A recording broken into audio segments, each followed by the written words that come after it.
વિદ્યાર્થી મિત્રો, હું વિરલ પટેલ આજે ફરીથી ધોરણ 12 સાયન્સના વિદ્યાર્થીઓ માટે ફિઝિક્સ વિષયની અંદર ચેપ્ટર નંબર 1 વિદ્યુત ભાર અને ક્ષેત્રમાં નવો ટોપિક સમાન વિદ્યુત ક્ષેત્રમાં ડાયપોલની વર્તણૂક લઈને રજૂ કરી રહ્યો છું. તો આજનો આપણો ટોપિક છે સમાન વિદ્યુત ક્ષેત્રમાં ડાયપોલની વર્તણૂક.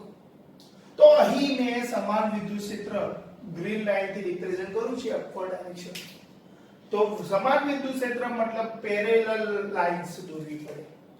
સમાંતર રેખાઓ દોરો, એક જ દિશામાં દોરી છે, ઉપર દિશામાં. તેની અંદર એક ડાયપોલ મૂકી છે. ડાયપોલ એટલે શું? એકબીજાથી પરિમિત અંતરે રહેલા સમાનની પરસ્પર વિરુદ્ધ પ્રકારના વિદ્યુત ભારો થી જે તંત્ર તૈયાર થાય એને ડાયપોલ કહેવાય. તો આવી ડાયપોલ અહીંયા મૂકવાની છે. અને આ ડાયપોલ એને કાયમી દ્વિધ્રુવી ચાક માત્રા ધરાવતી હોવી જોઈએ, એટલે કે કાયમી ડાયપોલ મોમેન્ટ ધરાવતી હોવી જોઈએ. એટલે કે કાયમી તે ડાયપોલ મોમેન્ટ ધરાવતી હોવી જોઈએ. ધારો કે આનું સેન્ટર થી અંતર a છે, આનું પણ સેન્ટર થી અંતર કેટલું લઈએ? a લઈએ, બરાબર છે. અહીંયા આગળ વિદ્યુત ક્ષેત્ર અને ડાયપોલ એના વચ્ચે જે ખૂણો છે એ કેટલો છે? થીટા છે. વિદ્યુત ક્ષેત્ર બંને વચ્ચે જે ખૂણો કેટલો છે? થીટા છે. આપણા રિપ્રેઝન્ટ જુઓ, આપણે એ છે ને આપણે કેવું છે એ જે સમજી લેજો. તો જ્યારે આપણે આવી કાયમી દ્વિધ્રુવી ચાક માત્રા ધરાવતી એટલે કે કાયમી ડાયપોલ મોમેન્ટ ધરાવતી ડાયપોલને સમાન વિદ્યુત ક્ષેત્રની અંદર મૂકવામાં આવે છે. તો ડાયપોલના બે જુદા જુદા વિદ્યુત ભારો છે, એક પ્લસ q અને માઈનસ q વિદ્યુત ભાર. તેના પર શું લાગે છે? બળ લાગે છે. તો અહીંયા આગળ જોજો,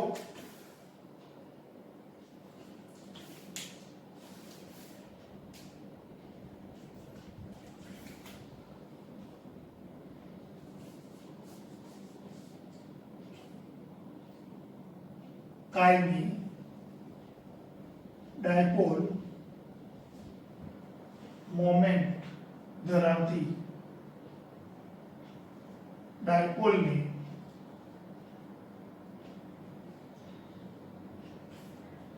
સમાન વિદ્યુત ક્ષેત્રમાં મૂકતા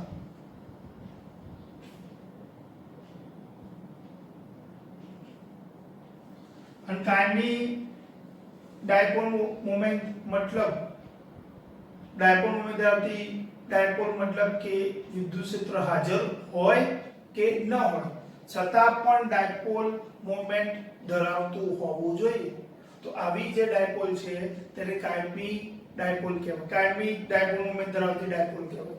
ધારો કે આપણે ધ્રુવીય અણુની વાત કરેલી આગળના ટોપિકની અંદર, તેવી ડાયપોલ H2O તરીકે.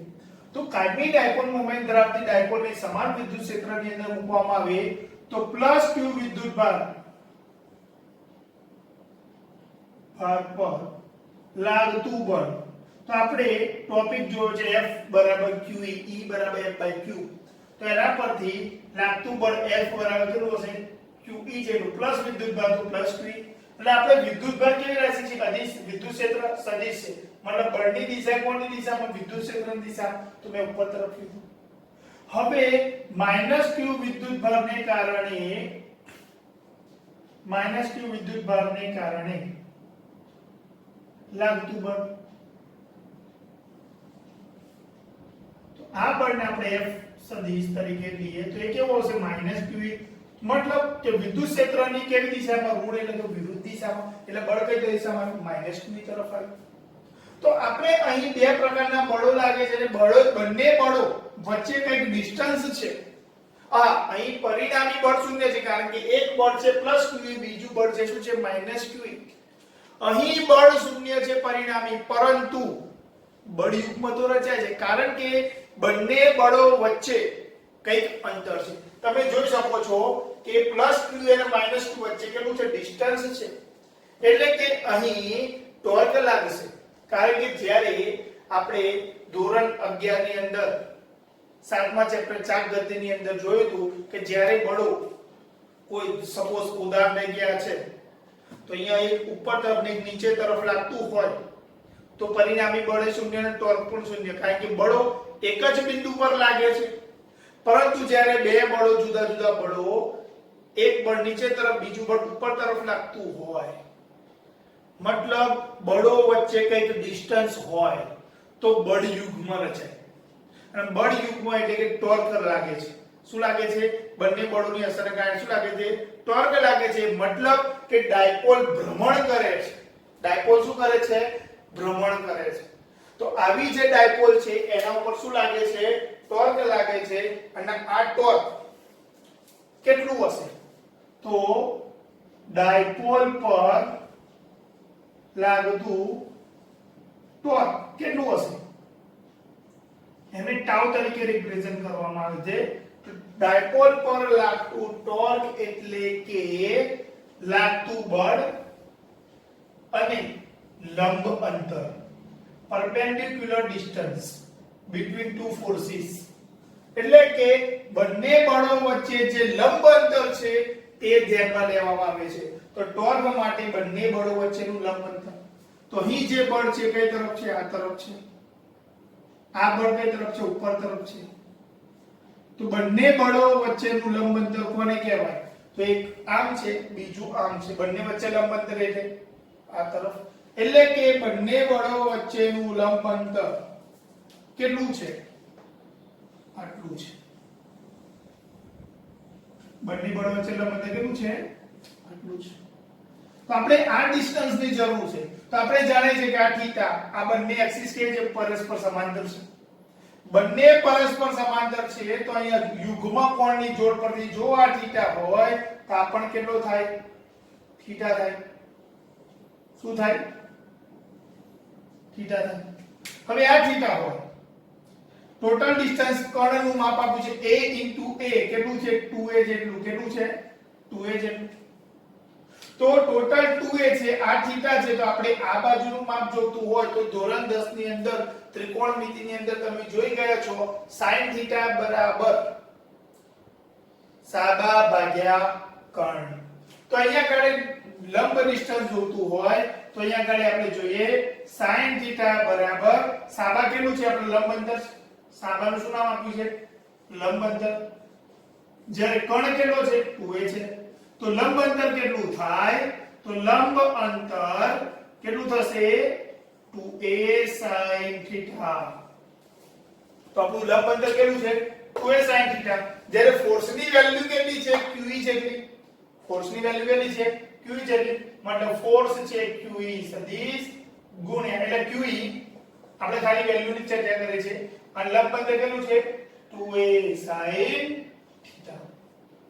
હવે 2a into q એટલે કે ડાયપોલ મોમેન્ટ p જોડે શું છે? e. તો pe sin થીટા. અધરવાઇઝ આપણને એવું પણ ખ્યાલ આવે કે p sin થીટા લખ્યું તો આપણે શું tau બરાબર ep sin થીટા ના લખી શકીએ? તો એનો પણ તમારો આન્સર હું આપું તો p sin થીટા અને ep sin થીટા વચ્ચેનો ડિફરન્સ શું છે?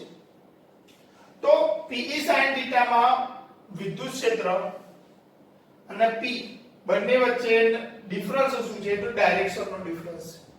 તો અહીં એટલું ધ્યાનમાં લેવું જોઈએ કે ટોર્કનો જે ડાયરેક્શન છે જે પૃષ્ઠ ઉપર ડાયપોલ મૂકી હોય એ પૃષ્ઠને હંમેશા લંબ રૂપે હોય છે.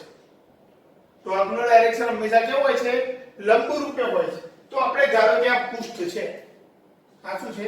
પૃષ્ઠ જેના ઉપર મેં ડાયપોલ મૂકી છે.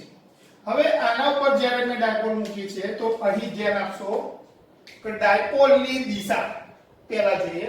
પહેલા આપણે ટોર્કની દિશા જાણવી હોય તો કોની દિશા જોઈએ? ડાયપોલની દિશા.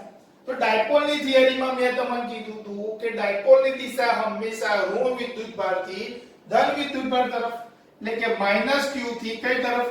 +q તરફ. એટલે કે ડાયપોલની દિશા કઈ તરફ હશે? આ તરફ. એટલે કે ડાયપોલની દિશા કઈ તરફ છે? આ તરફ છે. વિદ્યુત ક્ષેત્રની દિશા કઈ તરફ છે? ઉપરની તરફ છે. વિદ્યુત ક્ષેત્રની દિશા કઈ તરફ છે? ઉપર તરફ. ડાયપોલની દિશા આ તરફ, વિદ્યુત ક્ષેત્રની દિશા કઈ તરફ છે? ઉપર તરફ છે. તો હવે આપણે આ સમતલ છે. પુસ્તકના પાનને લંબ રૂપે આમ કરીએ તો અંદર તરફ જતું છે. આપણે ડાયપોલ મોમેન્ટ માટે જે ટોર્ક લાગે છે એની દિશા હંમેશા પુસ્તકના પાનને લંબરૂપે બહાર તરફની હોય છે તો આપણે પૃષ્ઠ પર અંગૂઠો મૂક્યો. શું મૂક્યો? અંગૂઠો, જમણા હાથનો નિયમ. તો પૃષ્ઠ ઉપર જ્યારે મૂક્યો અંગૂઠો તો પુસ્તકના પાનને લંબરૂપે અંગૂઠો કઈ આવે છે? બહાર તરફ આવે છે. મતલબ આંગળીઓ કઈ તરફ વળે છે? આ તરફ. આંગળીઓ P થી કઈ તરફ વળે છે? E તરફ. મતલબ ટોર્કનો ડાયરેક્શન જે P થી કઈ તરફ આવવાનું છે? E તરફ. એટલે કે ટોર્ક P અને E નો ડાયરેક્શન એટલે કે ડાયપોલ આમથી આમ ફરશે. એટલે કે ટોર્કનો એ અંગૂઠાની દિશામાં, ટોર્ક કઈ દિશામાં છે? અંગૂઠાની દિશામાં. જ્યારે આંગળીઓ કઈ તરફ વળે છે? P થી કઈ તરફ? E તરફ. તો આંગળીઓ P થી E તરફ વળે છે એટલે P થી E લખી શકાય. પરંતુ જો હું અંદર તરફની દિશા લે તો આંગળીઓ E થી કઈ તરફ વળે? P તરફ. પરંતુ અહીં ટોર્ક પુસ્તકના પાનને લંબરૂપે કઈ તરફ છે? બહારની દિશામાં છે. મતલબ આપણે P થી E તરફ લઈ શકીએ કારણ કે બહાર તરફ તો P થી E તરફ આવશે. P થી કઈ તરફ આંગળીઓ વળે છે? P તરફ. પરંતુ જ્યારે અંદરની દિશામાં લઈએ તો E થી કઈ તરફ આવે છે? P તરફ. તો અહીં આ રિપ્રેઝન્ટ કરે છે પુસ્તકના પાનને લંબરૂપે બહાર તરફ માટે, જ્યારે આ રિપ્રેઝન્ટ કરે છે પુસ્તકના પાનને લંબરૂપે અંદર તરફ માટે. પરંતુ આપણે ટોર્ક હંમેશા પુસ્તકના પાનને લંબરૂપે કઈ તરફ હોય? બહાર તરફ હોય. એટલે આપણે આ રિપ્રેઝન્ટ કરી શકીએ નહીં. મતલબ ટોર્ક એટલે કે P sin θ એટલે કે P સદિશ ક્રોસ E સદિશ તરીકે પણ આપણે રજૂ કરી શકીએ. કારણ કે sin એટલે કયો પ્રોડક્ટ આવે? ક્રોસ. હવે આપણે આ જે ડાયપોલ છે એની દિશા અને વિદ્યુત ક્ષેત્ર બંને પરસ્પર સમાંતર કે પ્રતિ સમાંતર હોય તો શું થાય? તો સપોઝ હું આ ડાયરેક્શન ને વિદ્યુત ક્ષેત્રનો વધતી દિશાનો ડાયરેક્શન લઈ લઉં. ધારો કે વિદ્યુત ક્ષેત્રની વધતી દિશાનો ડાયરેક્શન કેવો છે? આ છે. તો સૌપ્રથમ પહેલો કિસ્સો લઈએ તો P અને E પરસ્પર કેવા હોય? સમાંતર. તો પહેલા જોઈ લઈએ બરોબર. તો પ્રથમ કિસ્સામાં ડાયપોલ મોમેન્ટ P અને વિદ્યુત ક્ષેત્ર E પરસ્પર સમાંતર.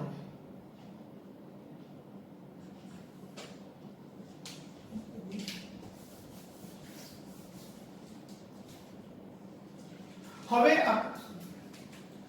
આપણે જો ડાયપોલને વિદ્યુત ક્ષેત્રની દિશામાં કે વિદ્યુત ક્ષેત્રની વિરુદ્ધ દિશામાં ગોઠવવામાં આવે એટલે ડાયપોલ મોમેન્ટ વિદ્યુત ક્ષેત્રને સમાંતર હોય કાં તો વિદ્યુત ક્ષેત્રને પ્રતિ સમાંતર હોય તો શું થાય? તો એ જોઈએ.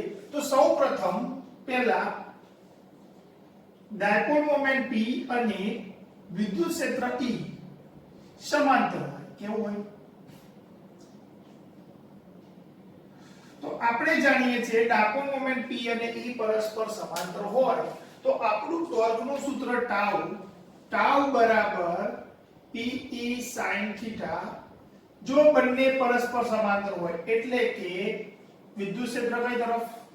ધારો કે વિદ્યુત ક્ષેત્ર વધતી દિશા છે. વિદ્યુત ક્ષેત્ર ની કઈ દિશા? વધતી જતી દિશા. એટલે વધતી જતી દિશામાં વિદ્યુત ક્ષેત્ર એટલે કે વધતી જતી દિશામાં વિદ્યુત ક્ષેત્ર એટલે વિદ્યુત ક્ષેત્રની વધતી જતી દિશા. બરાબર. તો હવે વિદ્યુત ક્ષેત્ર આ દિશામાં વધતું જાય છે તો ડાયપોલ અને ડાયપોલ મોમેન્ટ અને વિદ્યુત ક્ષેત્ર પરસ્પર સમાંતર લેવા છે તો આપણે જે ડાયપોલ છે એ વિદ્યુત ક્ષેત્રને કેવી મૂકવી પડે? સમાંતર મૂકવી પડે. તો સૌપ્રથમ હવે બંને એક જ દિશામાં છે મતલબ ડાયપોલ મોમેન્ટ P નો ડાયરેક્શન વિદ્યુત ક્ષેત્રના ડાયરેક્શનમાં લેવો છે એટલે કે P નો ડાયરેક્શન મારે કઈ તરફ લેવો પડે? આ તરફ. તો જો મારે P નો ડાયરેક્શન આ તરફ લેવો હોય તો ડાયપોલ મોમેન્ટની દિશા હંમેશા ઋણ વિદ્યુતભારથી ધન વિદ્યુતભાર તરફ હોય એટલે કે -q વિદ્યુતભાર કઈ તરફ હશે? અહીંયા. જ્યારે +q વિદ્યુતભાર આ તરફ હશે. તો +q વિદ્યુતભાર અને -q વિદ્યુતભાર.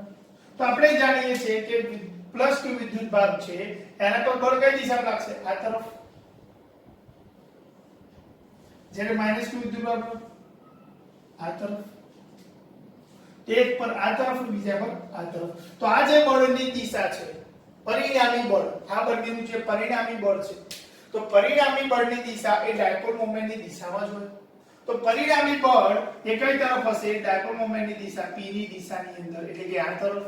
એટલે પરિણામી બળ એ વિદ્યુત ક્ષેત્રની કઈ દિશામાં હશે? વધતી જતી દિશામાં હશે. તો અહીં પરિણામી બળ કઈ તરફ હશે? પરિણામી બળ એટલે કે +q દ્વારા જે બળ ઉદ્ભવે -q દ્વારા જે બળ ઉદ્ભવે, બંને બળોનું પરિણામી બળ. તો બંને બળો દ્વારા જે પરિણામી બળ પ્રાપ્ત થાય એ પરિણામી બળ કઈ તરફ હશે? વિદ્યુત ક્ષેત્રની વધતી જતી દિશામાં હશે, p ના ડાયરેક્શનમાં. હવે આપણને એમ થાય કે ટોર્ક કેટલું હશે? તો ટોર્કની વાત કરીએ તો બંને પરસ્પર સમાંતર છે, મતલબ થીટા કેટલો? 0. તો જો થીટા 0 હોય તો pe sin 0, તો pe sin 0, sin 0 કેટલા? 0, મતલબ ટોર્ક કેટલું હશે? 0 હશે. એટલે કે કોઈ પણ પ્રકારનું ટોર્ક લાગતું નથી. ક્યારે? કે જ્યારે p અને e પરસ્પર કેવા હોય છે? સમાંતર હોય છે. હવે આપણે બીજો મુદ્દો લઈએ. તો બીજા મુદ્દા મુજબ વિદ્યુત ડાયપોલ મોમેન્ટ p અને વિદ્યુત ક્ષેત્ર E પ્રતિ સમાંતર હોય. કેવું હોય? પ્રતિ સમાંતર. તો આપણે આ ડાયરેક્શન ની અંદર જોઈએ છે વિદ્યુત ક્ષેત્રની કઈ દિશા? વધતી દિશા. કઈ? વધતા ક્ષેત્રની દિશા અંદર. હવે બંને પ્રતિ સમાંતર, મતલબ જો વિદ્યુત ક્ષેત્ર આ તરફ હોય તો ડાયપોલ મોમેન્ટ આ તરફ હોવી જોઈએ. બંને વચ્ચે થીટા કેટલો હોવો જોઈએ? 180 ડિગ્રી જેટલો બનતો હોવો જોઈએ. તો અહીંયા આગળ બંને વચ્ચે 180 નો ડિગ્રીનો ખૂણો બનાવવો હોય તો મારે ડાયપોલ મોમેન્ટ એનાથી તદ્દન વિરુદ્ધ દિશામાં હોવી જોઈએ. કારણ કે જો વિદ્યુત ક્ષેત્ર આ તરફ હોય અને બંને વચ્ચે કેટલા ખૂણો બનાવવો હોય? 180 ડિગ્રીનો ખૂણો બનાવવો હોય તો ડાયપોલ મોમેન્ટની દિશા મારે આ તરફ હોવી જોઈએ. તો ડાયપોલ મોમેન્ટની દિશા આ તરફ હોય તો ઋણ વિદ્યુત બળ કઈ તરફ હશે? આ બાજુ. કારણ કે ડાયપોલ મોમેન્ટની દિશા હંમેશા ઋણથી કઈ તરફ? ધન તરફ. એટલે ધન વિદ્યુત બળ કઈ તરફ હશે? આ બાજુ હશે. મતલબ ઋણ વિદ્યુત બળ પર જે બળ લાગે છે વિદ્યુત ક્ષેત્રની કઈ હોય? વિરુદ્ધ દિશામાં. મતલબ કે આની અંદર જે ઋણ વિદ્યુત બળ છે તેના પર જે ફોર્સ લાગે છે એ કઈ તરફ હશે? આ તરફ. ઋણ વિદ્યુત બળ પર લાગતું ફોર્સ. જ્યારે ધન વિદ્યુત બળ પર જે ફોર્સ લાગે છે કઈ તરફ હશે? આ તરફ લાગે છે. એટલે કે બંને વિદ્યુત બળ પર ફોર્સ લાગે છે તો ઋણ પર આ તરફ ના આ તરફ. તો આ બંને દ્વારા જે પરિણામી બળ લાગે છે એ પરિણામી બળની દિશા એ ડાયપોલ મોમેન્ટ p ની દિશા એટલે કે વિદ્યુત ક્ષેત્રની વધતી દિશા આ તરફ છે તો આ તરફ જાય છે. તો વિદ્યુત ક્ષેત્રની ઘટતી દિશા એટલે કે ઘટતા વિદ્યુત ક્ષેત્રની દિશામાં પરિણામી બળની દિશા હોય. તો પરિણામી બળની દિશા કઈ તરફ આવશે? ઘટતા વિદ્યુત ક્ષેત્રની દિશા. કારણ કે વિદ્યુત ક્ષેત્ર વધતી દિશા આ તરફ છે તો આ તરફ શું આવશે? ઘટતા વિદ્યુત ક્ષેત્રની દિશામાં. તો જ્યારે પ્રતિ સમાંતર હોય એટલે કે θ 180 હોય તો આ રીતે ગોઠવણ આવે. તો ત્યારે પણ ટોર્ક તો લાગતું નથી કારણ કે sin 180 પણ કેટલો થાય? 0 થાય. sin 180 પણ કેટલો થાય? 0. કારણ કે sin માં 0 0 તો sin 180 પણ કેટલો હોય છે? 0 જ હોય છે. એટલે sin 0 પણ 0 છે અને sin 180 પણ કેવો હોય છે? 0 જ હોય છે. બરાબર છે? 1 0